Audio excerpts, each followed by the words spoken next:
Senhor Deus, Pai Santo, clamamos, Pai, por Tua graça, Senhor.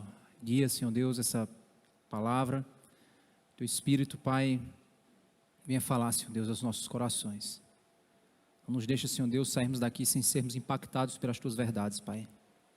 Que possamos, Senhor Deus, termos a nossa vida transformada, segundo a Tua verdade e a Tua palavra. Te pedimos em nome de Jesus. Amém. Podemos sentar, irmãos.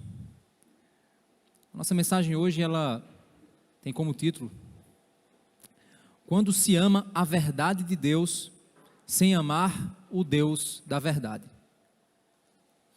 Irmãos, eu tenho visto na internet um mundo estranho, quando pessoas se dizem cristãs.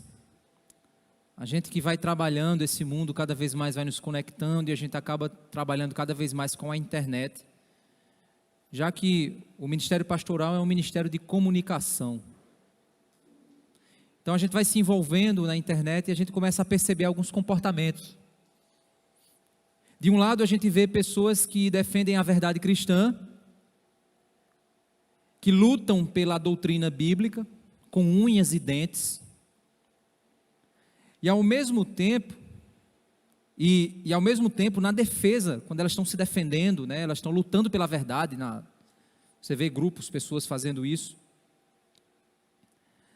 elas xingam, falam palavrões, mentem, espalham mentiras, calúnias, maltratam os outros, dizendo que estão defendendo a doutrina na internet, e elas estão fazendo isso naquele local. Quem aqui talvez participe de algum grupo de teologia desses no Facebook, talvez você veja isso o tempo todo.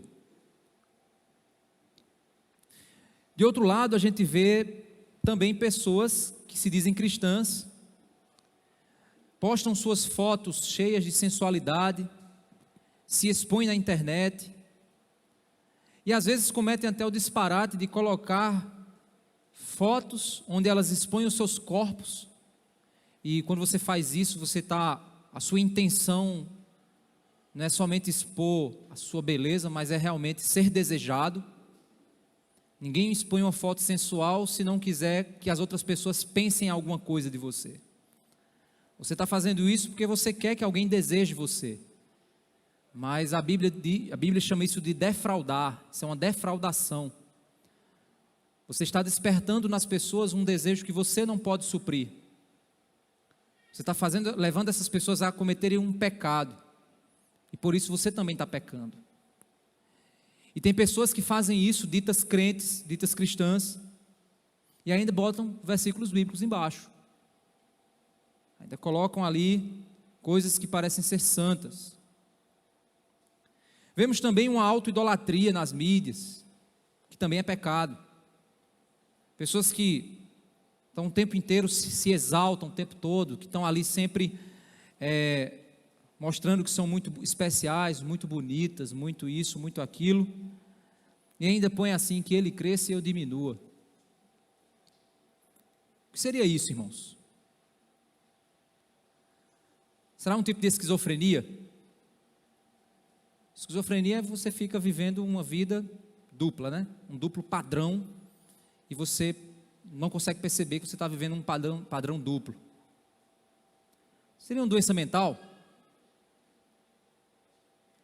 Alguma coisa está faltando? É só discernimento espiritual mesmo? É que você não consegue fazer uma leitura espiritual das coisas, da vida? Será só isso mesmo? Ou a hipocrisia mesmo? Ou no mais, vamos dizer, nordestinês, safadeza? Pode também ser, né? Será que é possível ser alguém que ama a verdade, deseja conhecer a verdade, apresenta um estilo externo de verdade, dentro daquele ambiente que se espera isso, mas viver distante da verdade? É possível acontecer isso? Vamos hoje ver a primeira igreja do Apocalipse. Abram suas Bíblias lá em Apocalipse capítulo 2.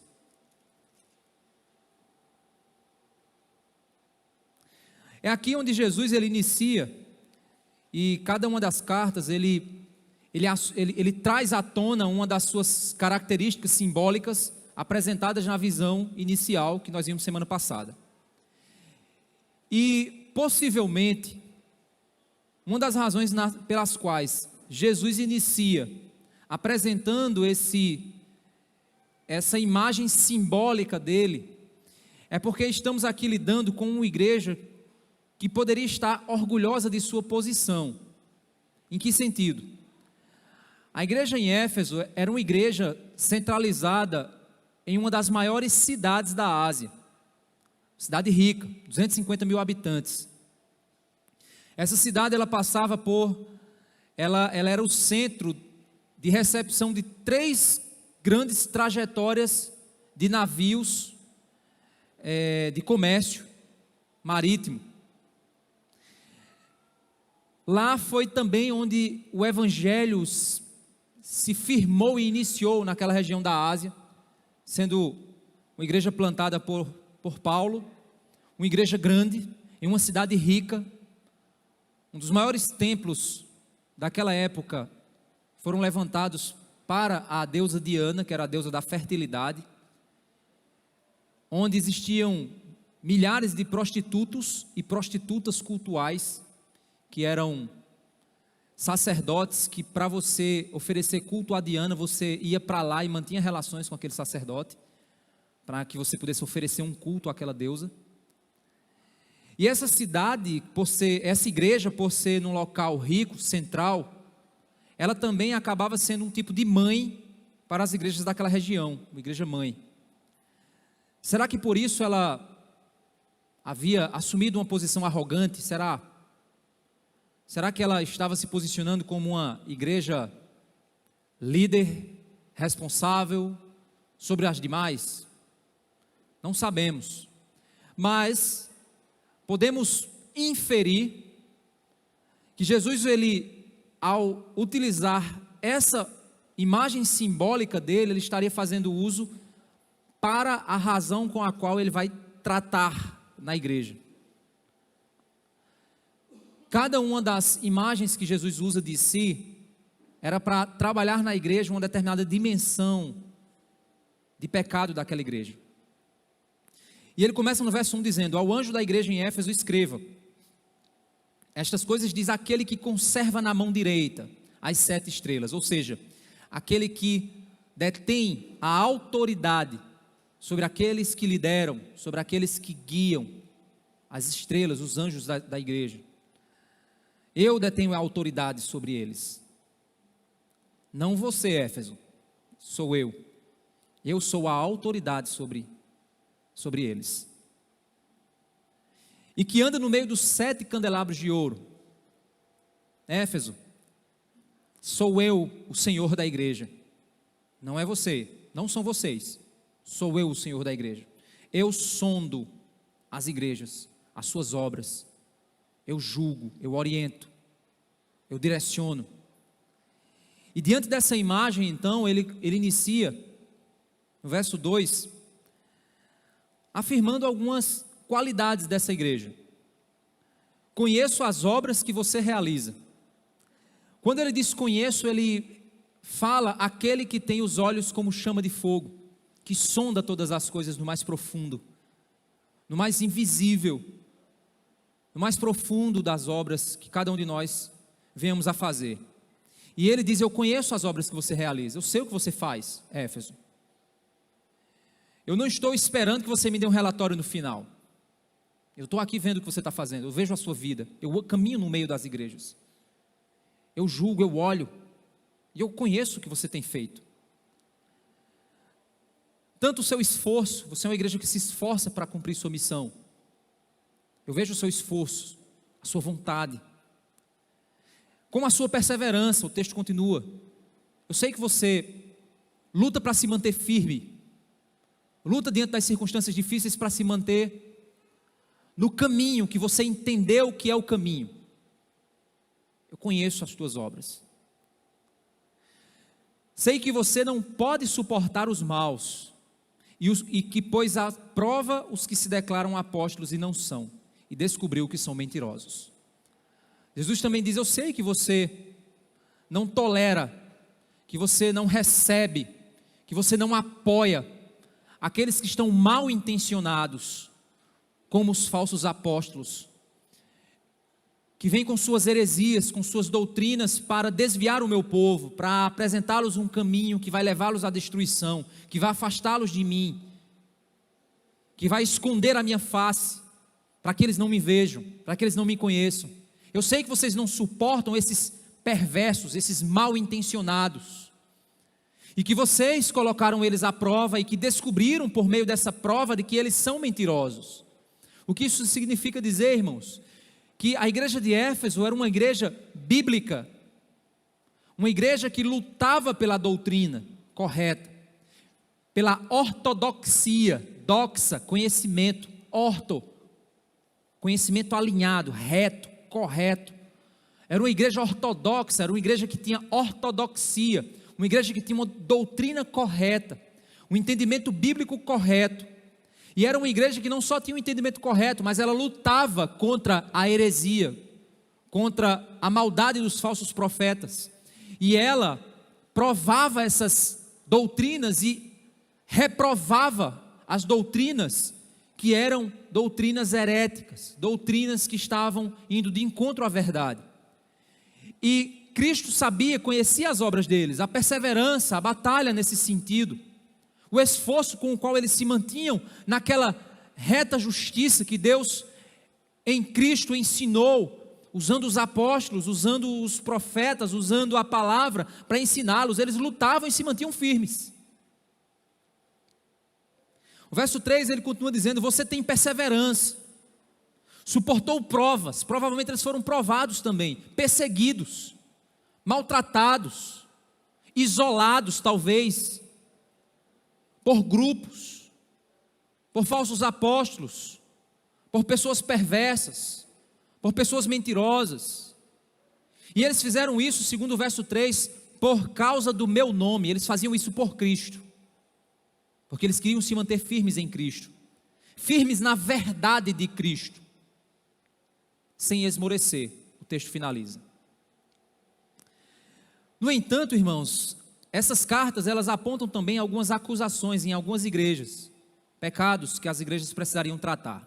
E quando nós nos referimos às igrejas, nós não nos referimos apenas à igreja de Éfeso, que literalmente era a igreja de Éfeso, que recebeu essa carta, mas estamos nos referindo também à totalidade das igrejas, que hoje também Éfeso se torna um representante delas.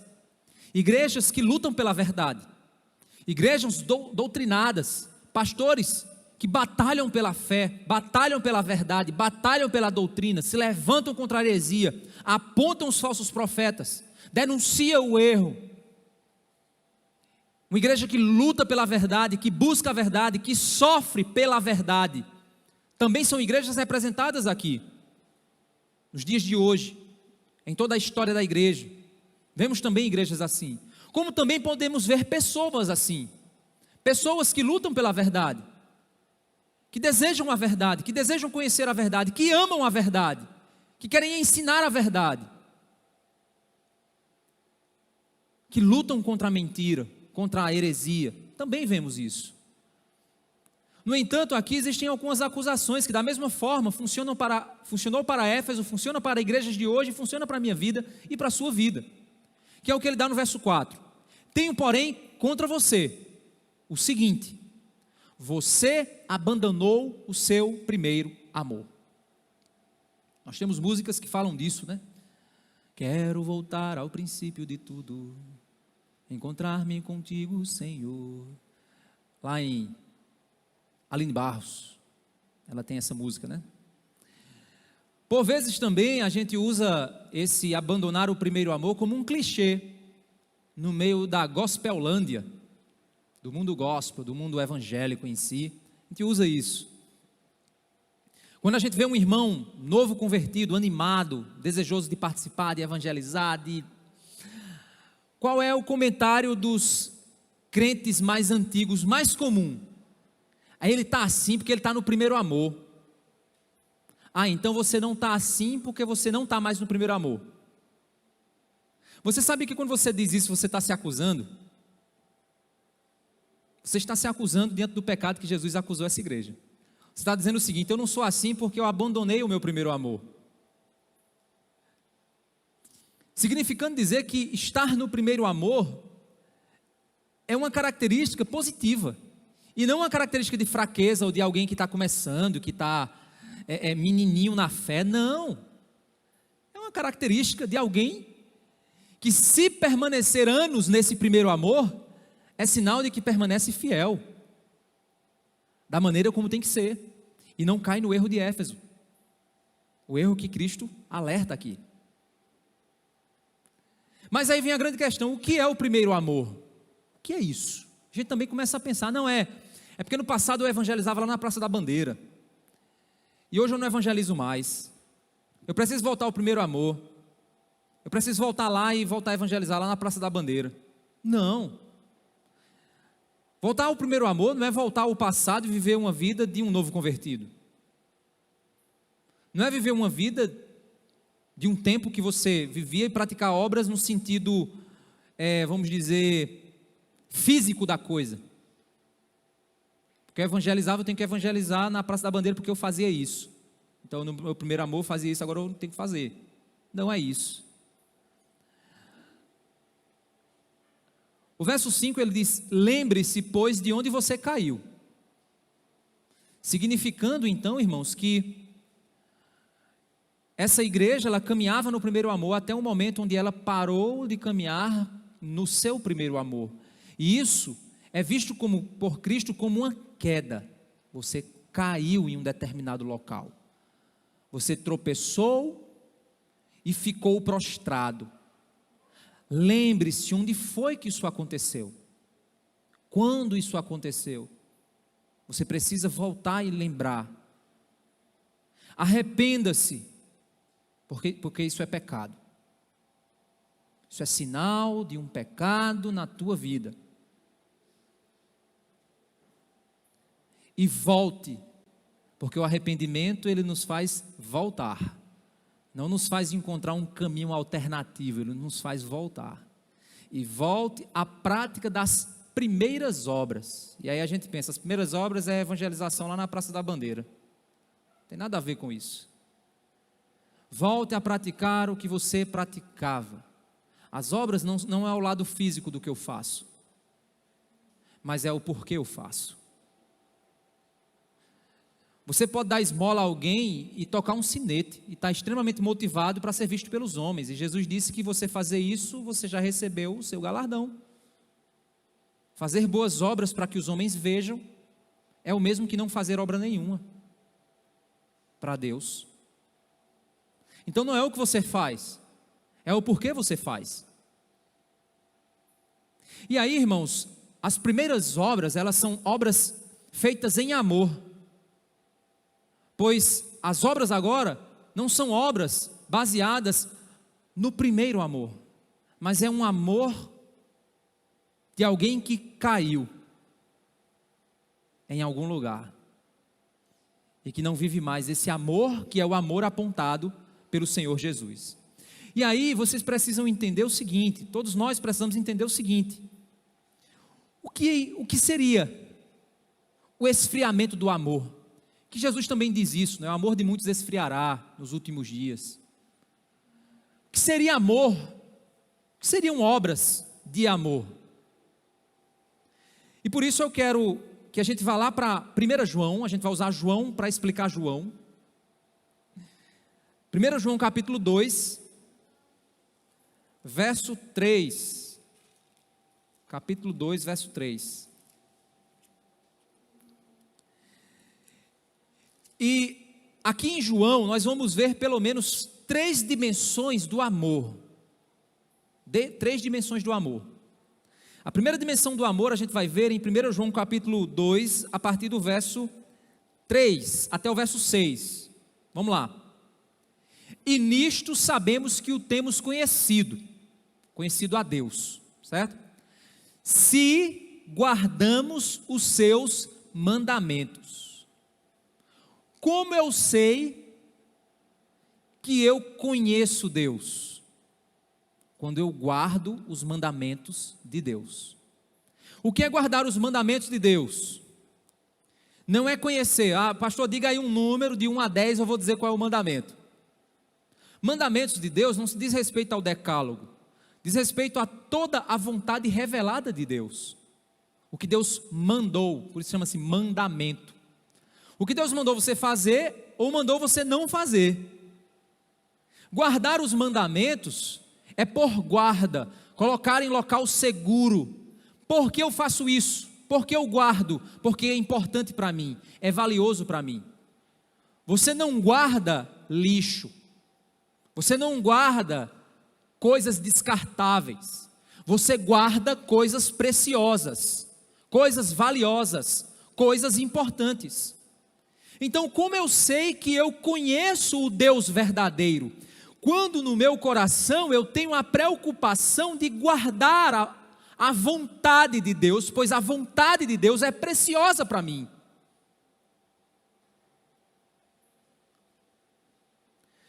Se você não se preocupa em conhecer essa vontade, compreender essa vontade, para viver essa vontade e ensinar essa vontade aos outros, você não guarda a vontade de Deus. Por isso, a consequência natural de conhecer a Deus é desejar guardar a sua vontade no meu coração. Como eu conheço a Deus? Quando eu desejo guardar sua vontade. Verso 4, aquele que diz eu conheço, mas não guarda os seus mandamentos, esse é mentiroso, e a verdade não está nele. Entenda uma coisa, João aqui não está falando, irmãos, de uma atitude que você tem que desenvolver no seu coração. Não é uma coisa que eu tenho que desenvolver por minha força, religiosidade, prática, não. É uma evidência do Espírito Santo de Deus em mim. Pois quando eu digo que eu conheço a Deus, não, eu conheço Deus, eu sou crente, mas no meu coração não existe o desejo de guardar a vontade, conhecer a vontade, de valorizar essa vontade, mesmo que muitas vezes eu caia, eu tropece, eu erre, mas eu quero servi-lo, eu quero obedecê-lo, eu quero viver para Ele. Mas por que isso existe dentro de mim? Pois eu fui regenerado, transformado. Foi colocado em mim um novo coração, um coração que ama o Senhor, um coração que ama a vontade do Senhor, um coração que deseja a vontade do Senhor. Não é algo que eu faço por minha força, mas é algo que Deus fez por sua força em mim. Pelo sangue do seu Filho, Ele fez isso em mim. E a evidência disso é o meu desejo de guardar a sua vontade, conhecer a sua vontade. Então, quando o novo convertido ele está comendo Bíblia, o que ele está fazendo? Ele quer conhecer o Deus que ele nasceu, o Deus para o qual ele nasceu de novo. Ele não quer errar, ele não quer pecar, ele quando peca faz, meu Deus, eu não sou crente, ele se preocupa. Você lembra quando você era assim? Você lembra?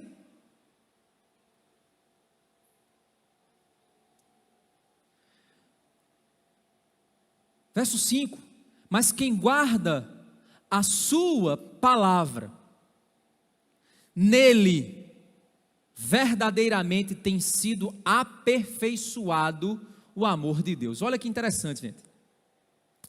Deus possui um amor que Ele deposita em nós. Nós somos o alvo do amor de Deus.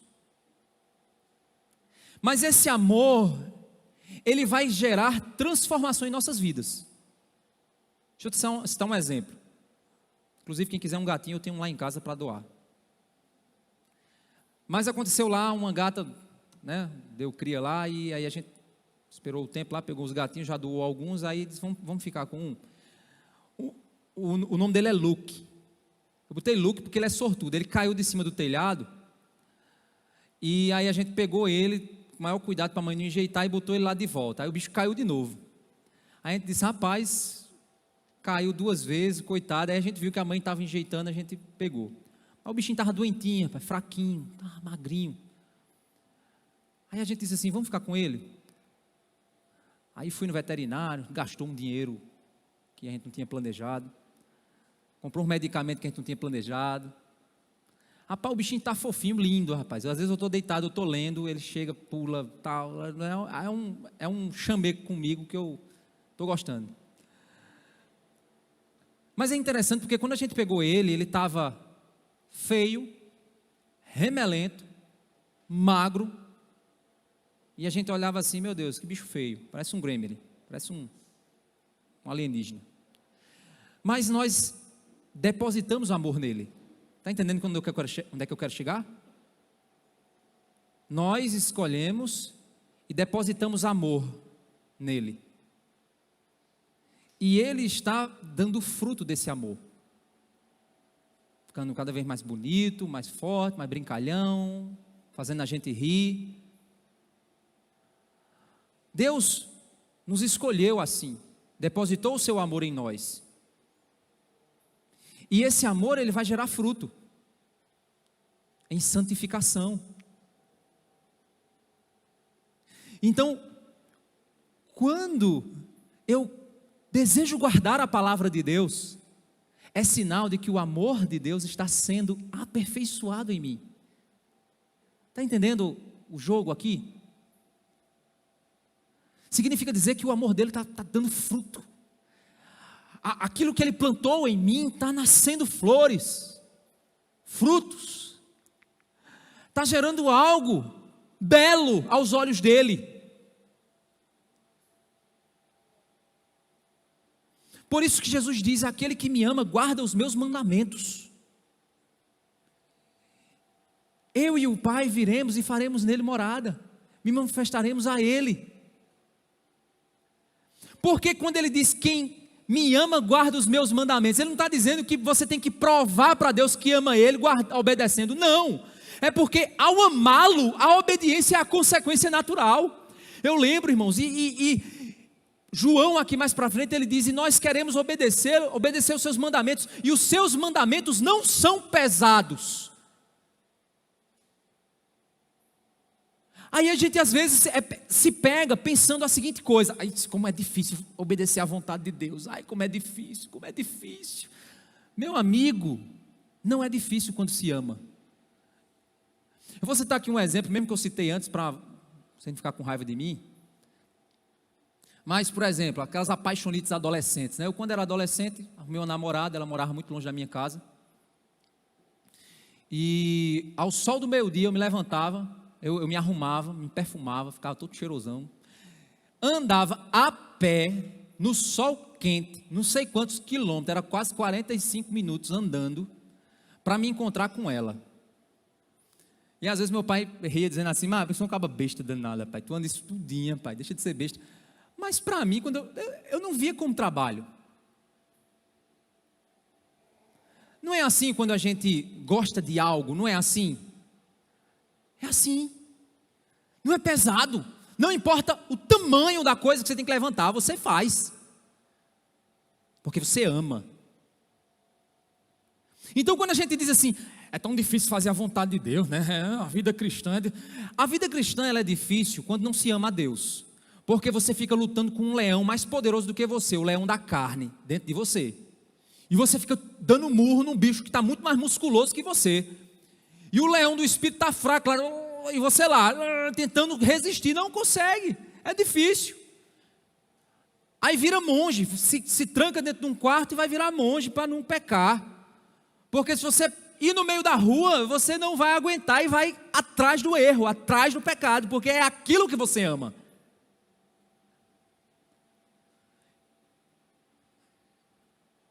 Quem diz que permanece nele, esse deve também andar assim como ele andou. Então, meu irmão, a primeira coisa sobre o amor, a primeira dimensão sobre o amor, revelado em João, é que amar o Deus da verdade me leva a desejar obedecer à verdade de Deus. Amar o Deus da verdade me leva a desejar obedecer à verdade de Deus. Não é só conhecer a verdade, mas é viver essa verdade por amor. Segunda dimensão que a gente vê João falando, 1 João capítulo 2, verso 15. Não amem o mundo, nem as coisas que há no mundo. Se alguém amar o mundo, o amor do Pai não está nele. Dois inimigos, em lados opostos: Deus e o mundo. Amar ao mundo é sinal de que eu não amo a Deus. Amar a Deus é sinal de que eu não amo o mundo. E quando ele se refere ao mundo, ele não está se referindo ao planeta Terra não, gente. Aí vem aquela: pastor, e música do mundo? Toda música é do mundo, a não ser que os alienígenas façam música. Aí ela vai ser música extraterrestre. Toda música é do mundo. Você está entendendo? Mas e aí, eu posso ouvir, não posso? Gente, tem gospel que é pior do que os funk que tem por aí. Porque os funk já são um erro descarado. Os gospel que estão aí são as heresias pinceladas de coisa linda, para você comer veneno achando que está comendo uma coisa maravilhosa. O que é então o mundo? O mundo se refere a um sistema que se revela nas Escrituras como um sistema de tudo aquilo que se levanta contra Deus. Esse sistema foi representado lá na pessoa de Caim e Abel. Lá, Babel e a vontade de Deus é revelado em Abraão e todos aqueles que estavam ao redor de Abraão. É revelado naqueles que se submetem a Deus como o Criador soberano e aqueles que não se submetem a Deus como Criador soberano. O sistema do mundo é tudo aquilo que é produzido como fruto da rebelião a Deus. Isso é o sistema do mundo. Certo? O sistema de Deus é tudo aquilo que é produzido para honrar ao Senhor, proveniente da bondade de Deus e que traz verdadeira bênção e graça para todos os que recebem. Deixa eu citar aqui um exemplo. Medicina. A medicina é graça comum de Deus. Mesmo um médico incrédulo, ele está fazendo a obra de Deus sem perceber, pois ele está aliviando a dor proveniente de um mundo pecaminoso, a partir de uma sabedoria que Deus deu a ele, para ele se tornar participante da graça de Deus, e ser instrumento da graça comum de Deus. Mas a mesma medicina pode ser utilizada para fazer o mal a alguém, para uma cirurgia, por exemplo, de mudança de sexo, que é uma mutilação. A mesma medicina pode fazer algo que glorifica a Deus, mas também ela pode vir fazer algo que não glorifica a Deus. Então esse é o sistema do mundo e o sistema de Deus. Quando então João se refere, não amem o mundo, é não amar nada proveniente de um sistema que tem que ter que tem o objetivo de desonrar ou de ser insubmisso a Deus. Ele descreve um pouco dos elementos que nos ajudam a identificar esse mundo. Porque tudo que há no mundo, nesse sistema, são os desejos da carne. O que são os desejos da carne? É a busca pelo prazer. Deus nos criou como seres que desejam ter prazer. Nós queremos ter prazer. Deus criou coisas que nos dão prazer. A sexualidade, a comida, brincar, se divertir com amigos, bater um papo, coisas que nos dão prazer, que nos enchem de alegria. Mas o que são os desejos da carne? É a cobiça, o prazer pelo prazer, o prazer que não honra e glorifica a Deus. É a busca de um prazer, onde o prazer não é o meio que me leva a adorar a Deus, mas o prazer é o meio e o fim, que eu entendo que me trará verdadeira satisfação e alegria. Por isso, o que o mundo te oferece na área da sexualidade é a pornografia. Ele vai te oferecer algo que não vai saciar, mas que vai despertar no teu coração um prazer que ele nunca vai te entregar.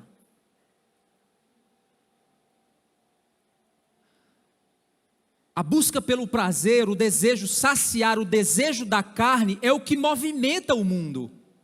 O que o mundo faz, ele faz para alimentar a carne, os desejos. Um coração vazio que olha nos prazeres terrenos, algo que tenta preencher um vazio que nunca será preenchido. No Congresso de Homens, a gente falou sobre pornografia.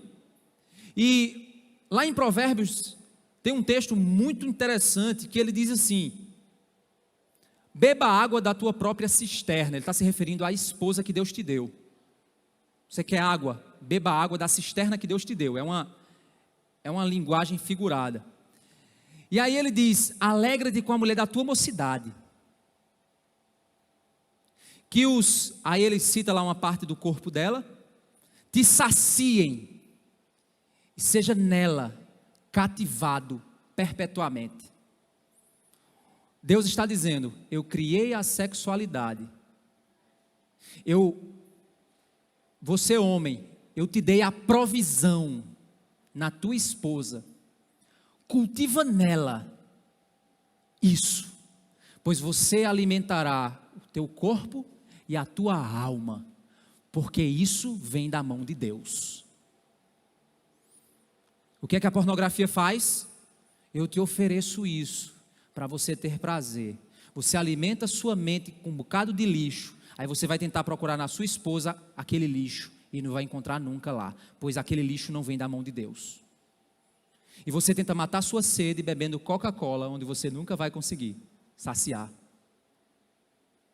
Então o mundo te oferece prazer, Deus te oferece prazer. O prazer de Deus vem sob as bênçãos e a mão de Deus. O prazer do mundo vem sob a perspectiva do prazer como Deus. Segunda coisa do sistema do mundo: os desejos dos olhos. O que é isso? Prestígio, fama, sucesso, ser visto, ser desejado, ser valioso. E aí vem redes sociais. Vai olhar as influenciadoras que mais têm seguidores. Normalmente elas postam fotos de biquíni, fazendo poses, quase peladas, dançando danças sensuais. Elas estão em busca do prestígio, de serem admiradas, desejadas, bem vistas. E elas fazem o quê? Elas encontram esse prestígio oferecendo ao sistema do mundo, seguindo o sistema do mundo, para alcançar o seu objetivo.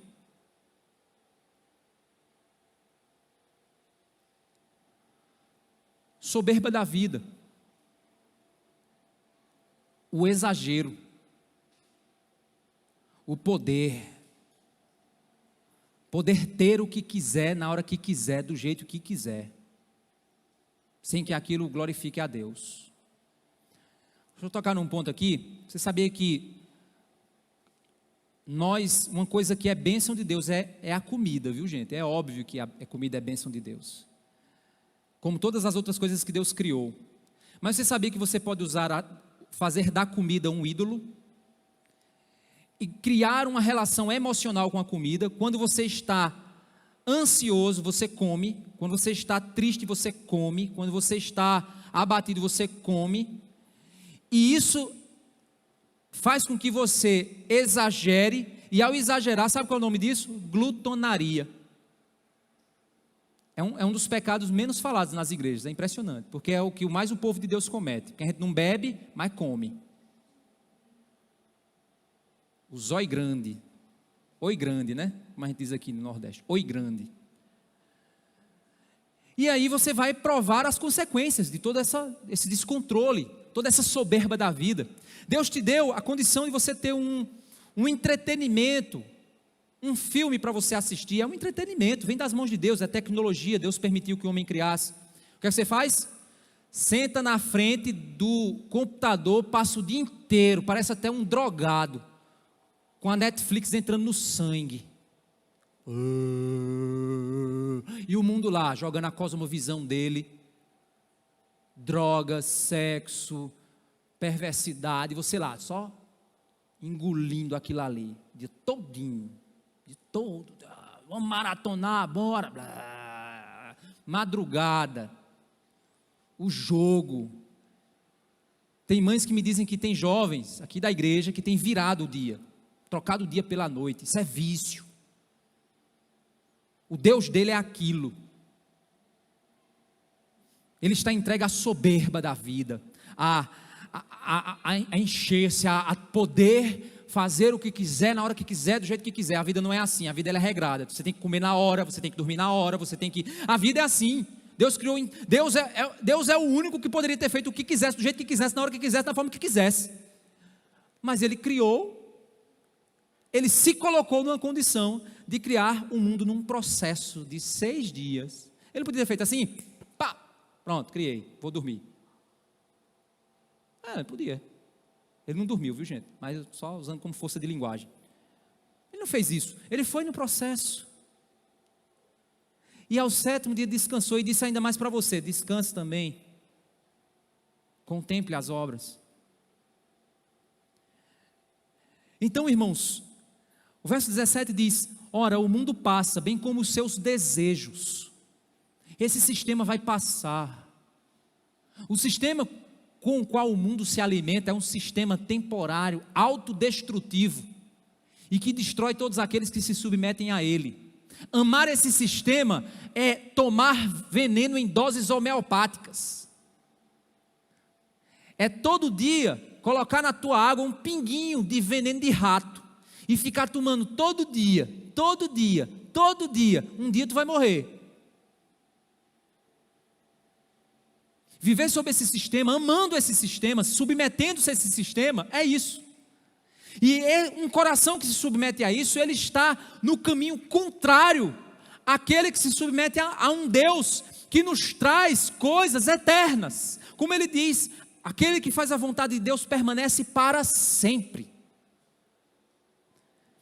O prazer que Deus me dá, os desejos que Deus saciam da minha vida, as coisas que Deus traz para mim, que me abençoam, não são os excessos, não são as faltas, são o necessário. E esse necessário produz no meu coração a adoração a Deus, e essa adoração é eterna. Essa adoração é eterna. O que é um coração, então, que se submete ao sistema do mundo? A moda, irmãos. O que é que a moda é? Por trás dos bastidores da moda, existe um grupo de pessoas querendo transformar as mulheres em pedaços de carne, sensuais. Eles possuem uma visão de mundo, que é o sistema do mundo, e eles traduzem esse sistema nos seus estilos.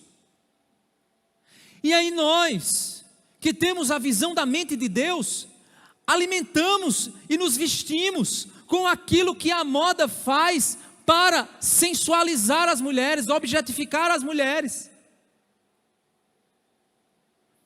Ah, pastor, mas só as mulheres. Não, os homens também. Certa vez eu vi um rapaz usando uma calça tão apertada, que você via, gente, pelo amor de Deus, assim, eu não quero escandalizar vocês, mas eu tenho que falar. Você via o formato do órgão genital dele, pela calça. Para mim, eu vi como um negócio nojento. Eu fiquei, coisa nojenta. Para mim, homem, né? Mas eu fico pensando para as jovens, para as moças, para as mulheres, ver aquilo. O que despertará no coração delas? Que responsabilidade esse cara está tendo? Que visão ele tem da santidade, da vontade de Deus? Ele está se submetendo a um sistema que quer fazer o quê? Sexualizar os homens. Nós não podemos fazer isso. Nós não podemos entrar nesse sistema. Nós temos que ser diferentes disso. Existe uma questão extremamente polêmica hoje em dia. Hoje em dia na internet, o que você quiser fazer, você encontra nela, e encontra até, entre aspas, base bíblica para isso. O que você quiser, viu gente? Se você quiser cometer um pecado, vá lá que você vai ter um pastor defendendo o pecado e usando a Bíblia para isso. Mas usando a Bíblia como o diabo usou contra Jesus. Certo? Mas você vai achar, hoje tem de tudo. Por isso que hoje é um período mais arriscado, porque os jovens não querem ser mais pastoreados por um pastor de carne. Eles querem ser pastoreados por um pastor virtual, onde ele pega vários conceitos de cada um e monta o que ele acha melhor. Ou seja, quem pastoreia ele é o próprio coração dele. Ele escolhe o que quer e o que não quer. Joga fora o que não gosta, escolhe o que gosta. Se você olhar na internet, uma das perguntas mais batidas hoje em dia é pecado fazer tatuagem? É a coisa mais batida do mundo. Coisa mais batida do mundo. Deixa eu dizer uma coisa para você. A Bíblia não diz nada a respeito disso. Sobre ser pecado. Como também a respeito de muitas outras coisas. Mas nós podemos usar princípios bíblicos para avaliar as nossas motivações. Porque você pode estar dando esmola para alguém motivado pelo glamour de alguém ver você fazendo aquilo. E a Bíblia diz que isso é pecado. Então eu estou fazendo uma coisa certa com motivação pecaminosa. Ah, pastor, mas eu vou mudar a minha motivação. Mas faz o seguinte, analisa a motivação do teu coração ao desejar isso. Analisa o que isso significa para o mundo. E de que forma o mundo, ao olhar para você, vai ver que sistema você está caminhando. O sistema que aponta para um Deus eterno ou um sistema que aponta para um mundo cheio de costumes que negligenciam a vontade do Senhor. Faça essa avaliação. Segundo lugar, existem questões, já existem pesquisas sobre isso. Irmãos, quando você faz uma tatuagem, provavelmente você está buscando uma identidade. Você está buscando uma identidade, alguma coisa que falta em você. Um estilo, algo, você faz. Quando você faz, ao ver aquela tatuagem pela primeira vez, você libera no seu organismo hormônio do prazer. Você tem um prazer por aqui. Poxa, que massa, gostei. Com o passar do tempo, você vai se acostumar com aquilo. Quando você se acostumar com aquilo, o que é que vai acontecer? Você vai sentir vontade de fazer de novo. De fazer de novo, e de novo, e de novo. Por essa razão, a primeira é a que leva a várias outras. E as pessoas hoje acabam ficando toda tatuada, como eu disse, parecendo um gibi. Porque ela está buscando uma identidade e ela encontra naquele momento de prazer e depois ela busca de novo. É igual usar roupa, gente. A gente compra uma roupa, veste a primeira vez e caramba, fiquei bonitão, viu? Gostei.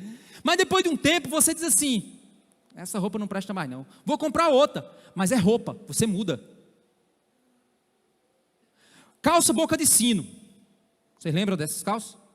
Coisa mais feia do mundo, mas eu tenho certeza que tem alguns homens aqui mais antigos, a Lírio, não sei se a Lírio já usou, meu pai usava. Para mim é feia, mas naquela época lá, só Arnaldo aí, né? Naquela época lá, era bonitona você andar lá com a calça boca de sino. Meu pai disse que era cor da moda, era jovem guarda. Se você me vê hoje com a calça boca de sino, você vai dizer, que bicho mais doido, é ridículo. Coisa mais feia, tá com um balão nas pernas. Porque os tempos mudaram, os costumes mudaram, a visão das coisas mudam. Então quando eu marco o meu corpo permanentemente, um dia eu posso me arrepender disso. Minha cabeça vai mudar, o mundo vai mudar, a forma de enxergar as coisas vão mudar. E eu marquei meu corpo para sempre, buscando algo que eu não encontrava aqui. Eu encontrava em Cristo. Você está entendendo? Então pode ser que você tenha... Aí se você chegar para mim, pastor, eu vou fazer. Ok, é seu corpo. É seu corpo. Eu estou dando aqui uma direção. Estou mostrando aqui as motivações. Mas é seu corpo, eu não sou dono dele. O dono dele é o Senhor.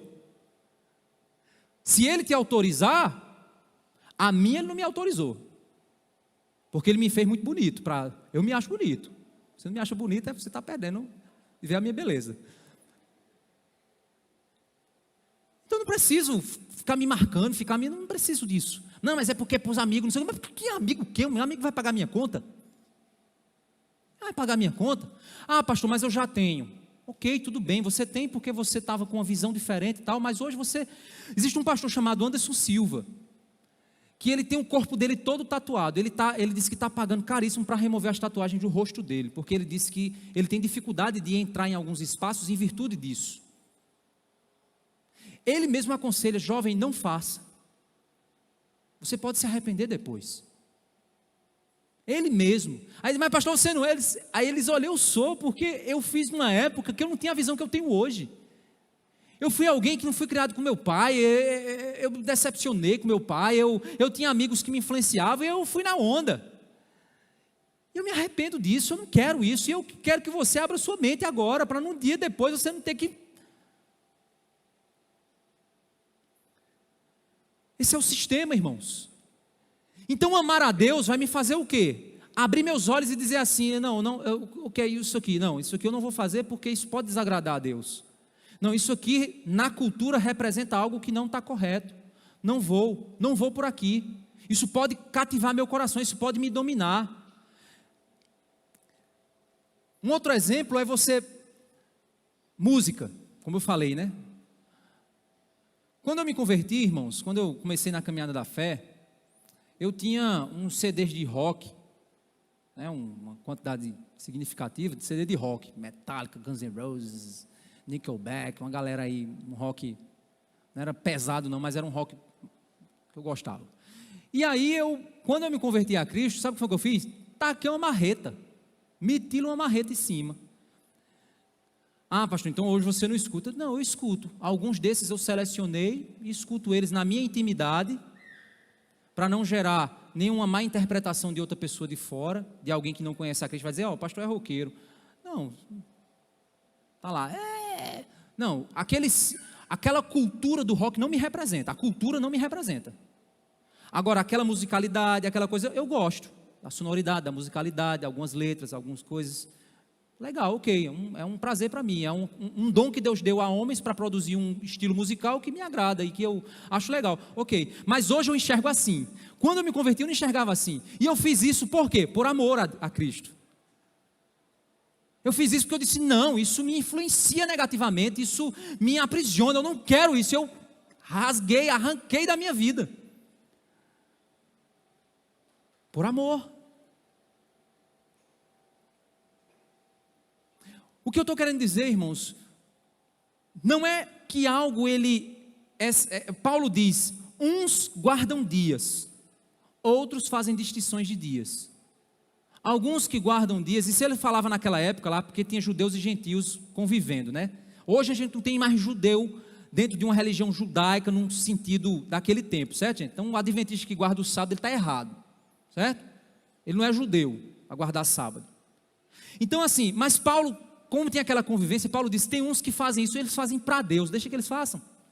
Tem outros que não fazem, aí também eles não fazem para Deus, deixa que eles não façam. Tem uns que comem para Deus, tem uns que não comem para Deus. Fique cada um na consciência em que está, em que Deus está revelando ao seu coração. Então, irmãos, é assim, tem séries, por exemplo, que eu gosto, eu começo a assistir e aí eu digo, legal. Quando eu vejo que o meu coração está muito cativado por aquele conteúdo, ao ponto de que aquilo passar, eu não assisto, mas ela é quem me assiste, sabe o que eu faço? Eu paro. Porque Paulo diz, todas as coisas me são lícitas, mas eu não me deixarei dominar por nenhuma delas. Tem coisa que eu não ponho dentro dos meus olhos, porque eu já sei que ali já está errado. Já está completamente errado. É uma cultura completamente pervertida, eu não vou pôr dentro dos meus olhos aquilo. Ok, então já não entro. Uma série recente aí, Game of Thrones, era atos sexuais em cima de atos sexuais, quase que o tempo todo, uma violência tremenda e sexo quase que explícito o tempo todo. Qual era o objetivo da série? Era vender isso. Eu ia estar perdendo meu tempo assistindo uma poiqueira dessa, os cabas estão querendo me dominar pela pornografia e pela... Não vou perder meu tempo com isso não. Ah, pastor, mas eu assisti e foi tranquilo para mim. Ok, você assistiu e foi tranquilo para você? Aí é você com Deus. Eu não me achei suficientemente livre para assistir isso, não está correto. Achei que não, minha consciência me condenou. Por isso que a vida cristã é tão difícil, gente.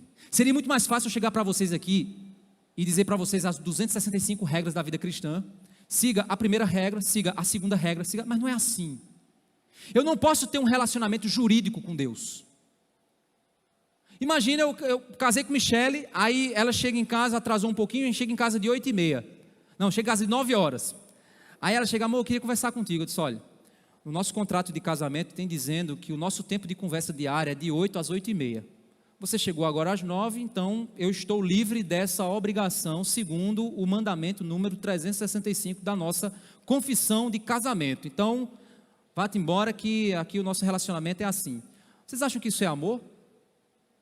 Isso não é amor. Tem pessoas que o relacionamento dele com Deus é um relacionamento jurídico. Não estou dizendo que você não vai seguir a palavra de Deus, não tem nada a ver com isso. Não me interprete assim, não. Mas tem pessoas que ficam procurando as brechas na lei de Deus para dizer assim, agora isso aqui eu vou. Mas aquilo é pecaminoso para você. Porque não é o fato de não estar, é o fato da tua motivação ser incoerente com o amor a Deus sobre todas as coisas. Está entendendo? Pastor, como saber a diferença? Maturidade, meu querido irmão. Maturidade cristã. A pessoa que chegou para mim e disse, pastor, quando eu vou jogar bola, normalmente eu vou jogar bola e eu acabo pecando. E aí? Eu disse, para de jogar bola. Se algum irmão chegasse para mim e disse, pastor, é pecado jogar bola? Aí eu ia perguntar, por que você está me perguntando isso? Está entendendo a diferença? O que é então, irmãos, o que está acontecendo aqui nessa igreja? O terceiro, em virtude do tempo, o terceiro é sobre amar a Deus, amar aos irmãos. Aquele que não ama o irmão, não ama a Deus. Porque o amor aos irmãos é o reflexo do amor a Deus. Então, amar o meu próximo é consequência do amar a Deus sobre todas as coisas.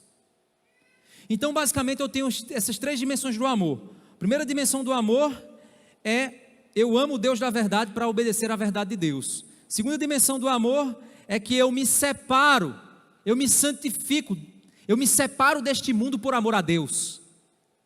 E a terceira é que eu sirvo ao meu próximo. Vamos rapidamente aqui, 1 João capítulo 2, capítulo 3. Só para não perder aqui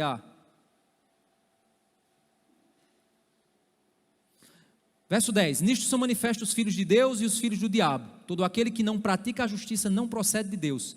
E o mesmo vale para aquele que não ama o seu irmão. Vamos lá. Vamos aqui para frente, deixa eu só pular aqui para pegar logo o texto. Filhinhos, não amemos de palavra nem de boca, mas de fato e de verdade. Verso 16. Nisto conhecemos o amor, que Cristo deu a sua vida por nós, portanto também nós devemos dar a nossa vida pelos nossos irmãos. O que é amar? É servir e não ser servido.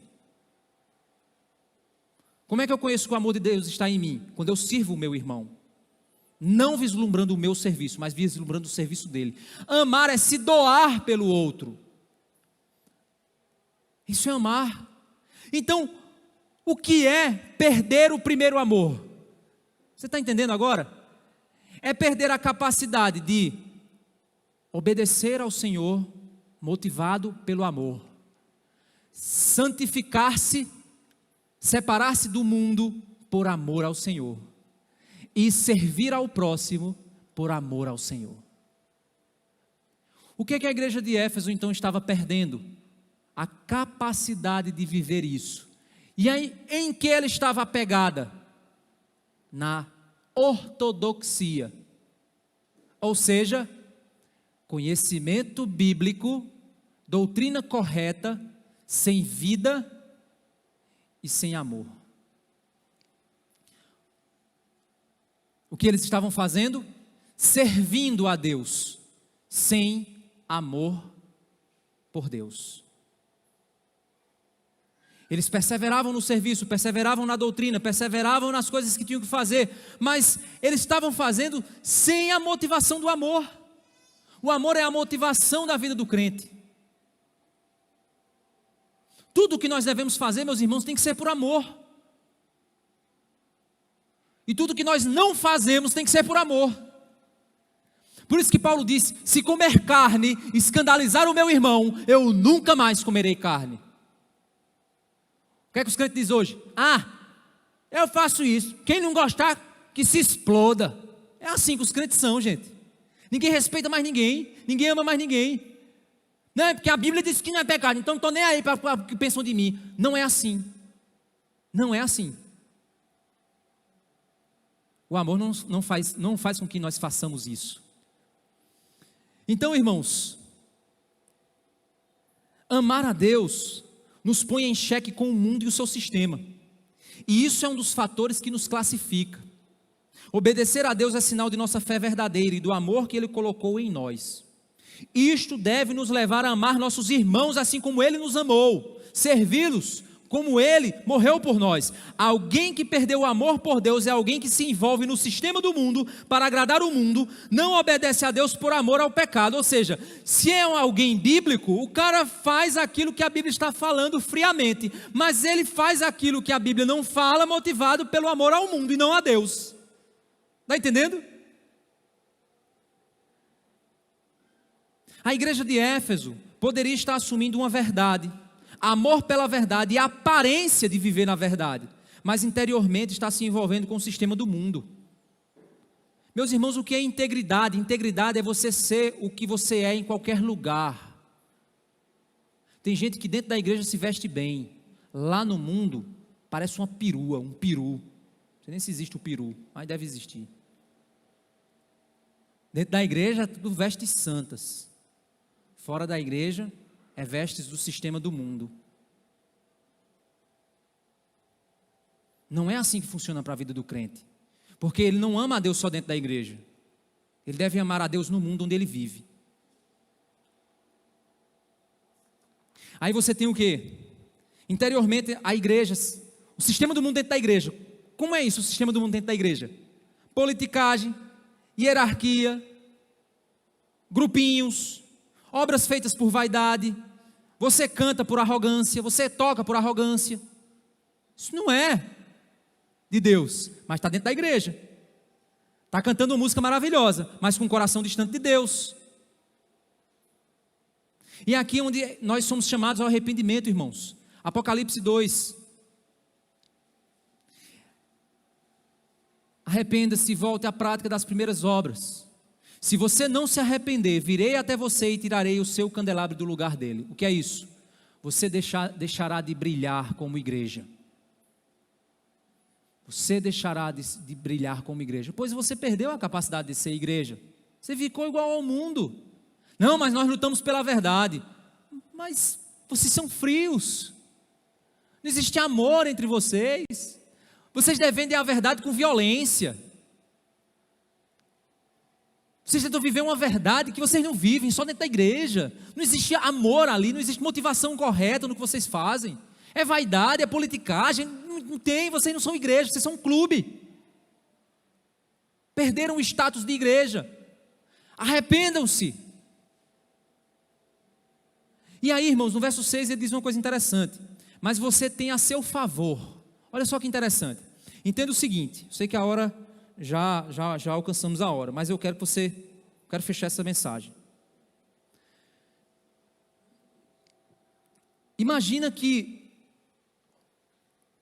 a prática das obras sem amor estavam conduzindo Éfeso a um caminho cada vez mais distante de Deus, apesar de serem ortodoxos, mas eles não tinham ortopraxia, eles estavam distantes da prática correta. Mas conhecimento correto eles tinham. Só que o que é que acontece? Existem 3 figuras no livro de Apocalipse que são citadas, usadas nas cartas. Jezabel representa a imoralidade sexual. Balaão representa a idolatria e a ganância financeira.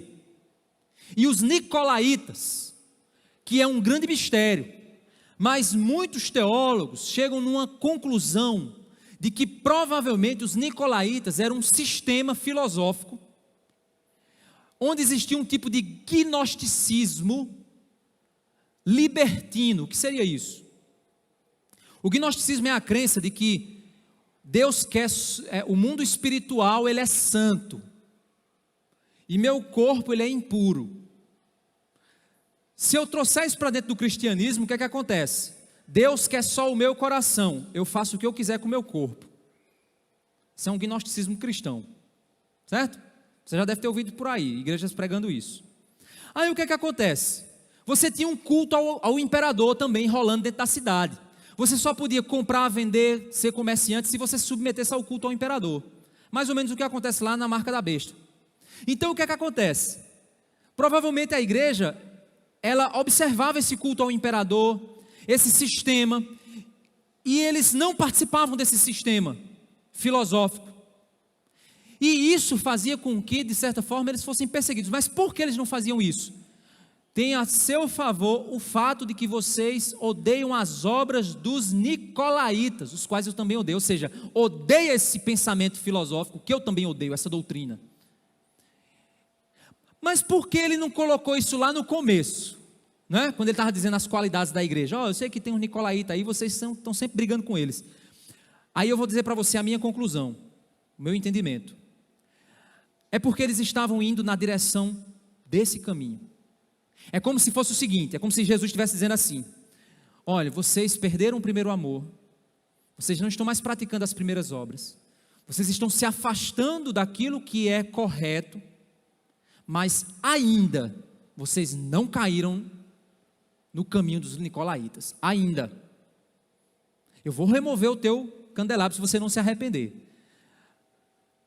Se você não se arrepender e voltar, você vai cair no último estágio, o caminho dos nicolaítas. Mas como você ainda odeia eles, como eu também odeio as obras deles, por isso que eu ainda estou aqui falando para você. Está entendendo a lógica? E aí ele continua dizendo: quem tem ouvidos ouça o que o Espírito diz às igrejas. Ao vencedor darei o direito de se alimentar da árvore da vida que se encontra no paraíso de Deus. Irmão, você ama a verdade? Amo, pastor. Você deseja conhecer a verdade, luta por ela? Sim. Mas esse teu amor te leva a se sentir orgulhoso, insensível aos outros, não tem mansidão para ensinar, para evangelizar.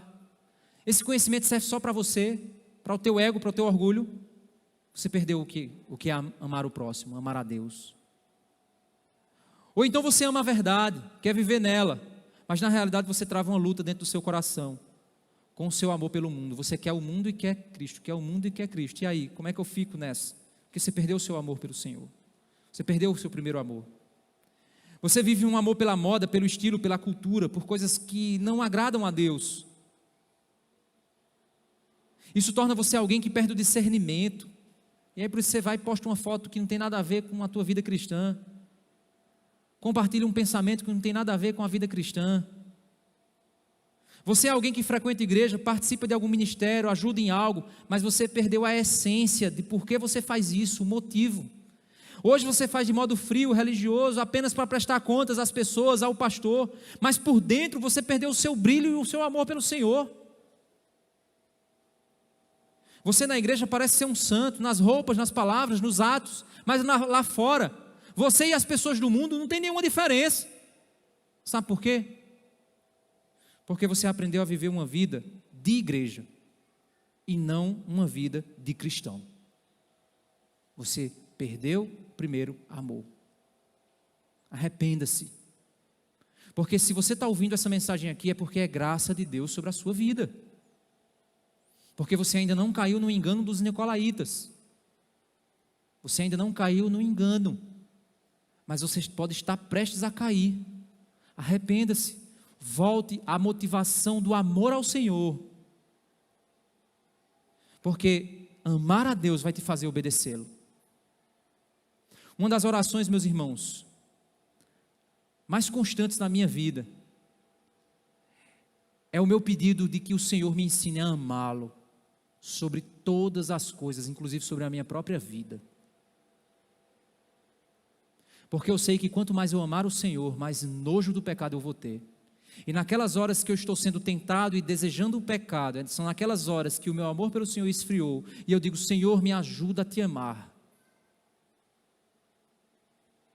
Peça isso também. Uma das minhas buscas dos últimos anos para cá tem sido aprender a viver uma vida em amor para a glória de Deus e satisfeito em Deus. um dos teólogos hoje que mais influenciam minha vida e influenciaram. Se você disser assim, pastor, qual o teólogo mais experiente que mais você influenciou sua vida? O John Piper. O John Piper, ele tem uma visão chamada hedonismo cristão. É o prazer, é a satisfação em Deus, é o prazer diante do Senhor. Viver uma vida feliz diante do Senhor. Porque nós passamos a ver as coisas com os olhos do Senhor. Eu vou ter aí, se Deus quiser, aí eu vou ter minhas férias aí logo mais. Eu estava pensando, para onde é que eu vou, tal. Aí a gente vai contar os dinheiros, né? A gente dizendo, não está muito. Aí eu fiquei ansioso. Parei e pensei, aí eu fui orar, eu disse, Senhor, não importa o lugar, mesmo que eu fique dentro de casa, mas se isso vier da tua mão, vai ser as melhores férias da minha vida. Se isso vier da tua mão. Então faz a tua vontade. Sabe o que é isso? Contentamento. É fácil? Não é fácil viver isso não. Já estou vivendo? Não, irmãos. Estou distante demais. Mas é o caminho para você viver movido pelo amor de Deus. Vamos orar?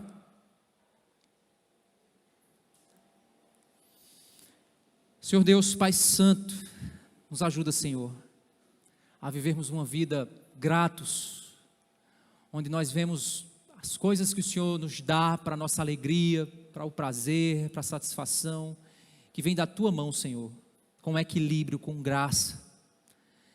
E que se nós, Pai, não somos alegres por Te servir, Senhor, muda o nosso coração.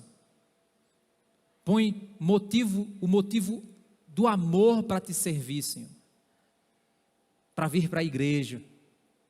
Porque sem amor, Senhor, nada somos. E o amor é a prova de que o Senhor nos amou. E se nós não amamos a Deus, é porque o Senhor não nos amou. Nos ajuda, Pai, a Te amar, pois é a prova do Teu amor por nós. Nos ajuda a amar ao Senhor mais do que o mundo, pois isso é prova do Teu amor por nós. E nos ensina a amar o nosso próximo como a nós mesmos, pois isso é sinal do Teu amor por nós. Obrigado por Tua graça, Pai. Que nós possamos nos arrepender, voltar à prática do primeiro amor. Em nome de Jesus. Amém.